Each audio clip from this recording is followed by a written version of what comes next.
नमस्कार साथियों, एक बार फिर मैं दीपंकर समझदार, चार्टर्ड अकाउंटेंट, आपका दोस्त और business growth associate. Online finance business करना अगर आप चाहते हैं और आप चाहते हैं कि पूरी इंडिया में आपके ब्रांचेस खुले, आपके फ्रेंचाइज खुले, आपके एसोसिएट्स बने, तो आपको कौन से 10 चीजें करनी चाहिए आज मैं बताने वाला हूं। सबसे पहला, आपको ये अपने विजन और मिशन को सोचना पड़ेगा कि मैं ये बिजनेस क्यों करने वाला हूं। क्या वो केवल प्रॉफिट मोटिव है, या फिर आपने कोई इंसिडेंस देखा, आपने कोई मौका देखा, आपने कुछ ऐसा चांस देखा कि भाई जहां दूसरे लोग सर्विस प्रोवाइड नहीं कर पा रहे हम कर पाएंगे, हम लोग कोई प्रॉब्लम को सॉल्व कर पाएंगे, क्या ऐसा कुछ है।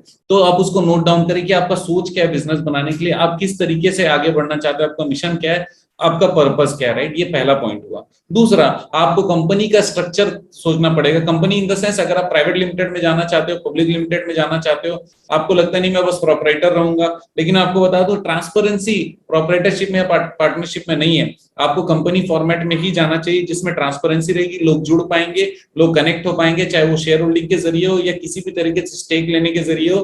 वो अपना प्रूफ जनरेट कर पाएंगे, जो आपके साथ वो डील करेंगे वो ऑनलाइन आरओसी में फाइल होता है। इसी कारण कंपनी के स्ट्रक्चर के बारे में आपको सोचना पड़ेगा। ये हो गया दूसरा बात। राइट, तीसरा, आपको अपने प्रोडक्ट और फीचर्स को पहले से प्लान करना पड़ेगा। दूसरे लोगों से कंपेयर कर लीजिए, कंपटीशन चेक कर लीजिए, उसके अनुसार आपका प्रोडक्ट को डिजाइन करिए। वो प्रोडक्ट किस तरीके से काम करेगा, आपका कंसेप्ट किस तरीके से काम करेगा, लोग किस तरीके से जुड़ने वाले हैं, कैसे वो आप तक अप्रोच करेंगे या कैसे आप उन तक अप्रोच करेंगे, अप्रोच करने के बाद में डिस्कशंस क्या होने वाले हैं, फिर उसका क्लोजर क्या होगा। तो प्रोडक्ट और उसके सर्विसेज फीचर्स, ये सारे चीजों को आपको तय करना पड़ेगा। चौथी बात, आपको बिजनेस प्लान बनाना बहुत ज्यादा जरूरी, क्योंकि बिजनेस प्लान जिसमें बिजनेस के सारे पहलुओं के बारे में पहले ही सोच लिया जाता है, क्योंकि ये बड़ा डिसीजन है पूरे भारत में जाना। और अगर सिर्फ आप ऑनलाइन बिजनेस भी करना चाहते हो तो ऑनलाइन भी बहुत बड़ा डिसीजन है, क्योंकि इसमें कॉम्प्लिकेशन भी काफी सारे होते हैं। कब, जब हम लोग ट्रैक नहीं कर पाते, ट्रेस नहीं कर पाते, पैसा देने के बाद में वसूल करने में दिक्कत होती है, और ये बहुत बड़ा जब हो जाता है तो बहुत बड़ी प्रॉब्लम हो जाती है। इसी कारण बिजनेस प्लान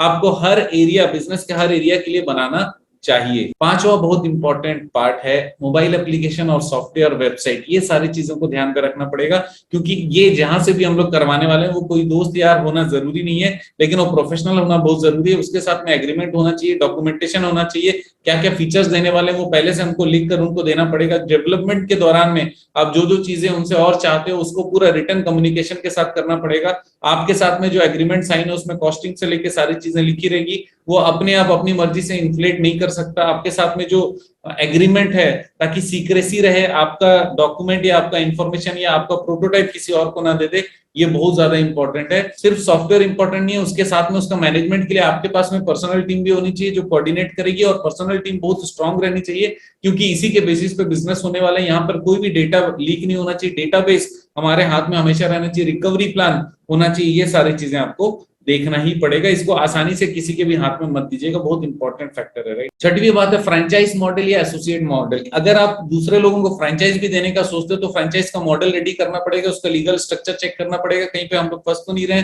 हमको क्या क्या लीगल रिस्पॉन्सिबिलिटीज रहेगी, जो फ्रेंचाइज ले रहा है उसको क्या लीगल रिस्पॉन्सिबिलिटीज रहेगी, ये हमको ध्यान देना पड़ेगा। इसके अलावा एसोसिएट्स जो रहेंगे वो एसोसिएट से कैसे कनेक्ट होंगे, एसोसिएट से किस तरीके से हम लोग फाइनेंशियल डील करेंगे, और एसोसिएट्स को एंगेज करने के लिए क्या लुक्रेटिव रहेगा कि उनका इंटरेस्ट बना रहे हमारे बिजनेस में, ये बहुत ज्यादा इंपॉर्टेंट है। राइट, सातवां पॉइंट है मार्केटिंग प्लान। आपका मार्केटिंग आइडिया बहुत ज्यादा इंपॉर्टेंट है, क्योंकि ये रिसर्च बेस्ड होना चाहिए, केवल आपके सोच के अनुसार नहीं होना चाहिए। आप डेटाबेस भी चेक करिए, खुद भी मार्केट में जाइए, और जो नॉलेजेबल लोग हैं उनके साथ में आप बैठिए और उनसे कंसल्टेंसी लेते बनता है, कंसल्टेंसी लीजिए। फ्रेंड्स हैं तो उनसे पूरा खुलकर बात करिए, और हर एरिया में जो जो जानकारी दे सकते हैं उनसे कनेक्ट हो जाइए, ऑनलाइन चाहे ऑफलाइन। और उसके बाद में आप मार्केटिंग का प्लान बनाइए, चाहे वो डिजिटल प्लेटफॉर्म के जरिए हो, चाहे फिजिकल प्लेटफॉर्म के जरिए हो, चाहे वो माउथ पब्लिसिटी के जरिए। आठवां इंपॉर्टेंट पॉइंट है ब्रांडिंग प्लान। आपसे कोई जुड़ेगा नहीं जब तक आप ब्रांडेड नहीं रहोगे। ब्रांडेड कैसे हो जाओगे पहले दिन में, उसके लिए क्या क्या करना पड़ेगा, ये आइडिया का पार्ट है। आपको बड़े बड़े अच्छे अच्छे लोगों के साथ में अपने आप को कनेक्शन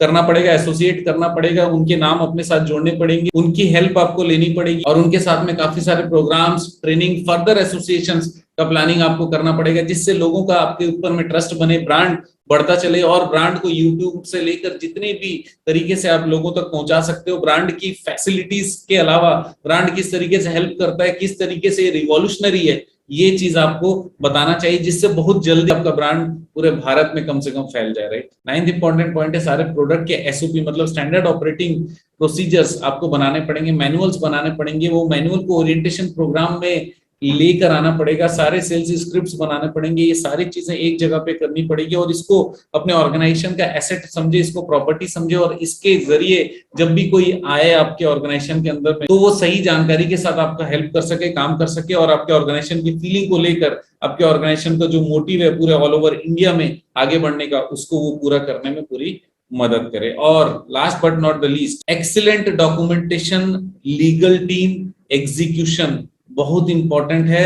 बाई रूल्स चलने की जरूरत है, भले रूल्स हम लोग कितने बार भी चेंज करें लेकिन फाइनली जो रूल्स हम लोग अप्लाई करेंगे ग्राउंड पे वो बहुत अच्छे से एग्जीक्यूट होना चाहिए। हमारे बिजनेस में लीगल स्ट्रेंथ हम लोगों को जिताता है, क्योंकि जब भी फाइनेंस का बिजनेस करते रहते हैं तो लोगों की टेंडेंसी रहती है कि इनको ट्राई कर लेते हैं, अगर ये पैसा लेने के लिए तकलीफ नहीं देंगे तो फिर अच्छा है, ज्यादा से ज्यादा लोग भाग जाएंगे पैसे लेके। लेकिन आपका सिस्टम, आपका प्रोसेस, आपका एसओपी, आपका लीगल टीम, आपका डॉक्यूमेंटेशन और ये जो सारे 10 पॉइंट मैंने बताए ये आपको 100% जिताता है। अगर आपको ऑल ओवर इंडिया में जाना है, कंसल्टेंसी चाहिए, आप हमसे कनेक्ट हो सकते हैं। आप जानते हैं मेरा मिशन है हमेशा आप लोगों की मदद करना और समय पर सारी जानकारी देना, तो बने रहिए हमारे साथ। आपका दिन जबरदस्त और शुभ हो।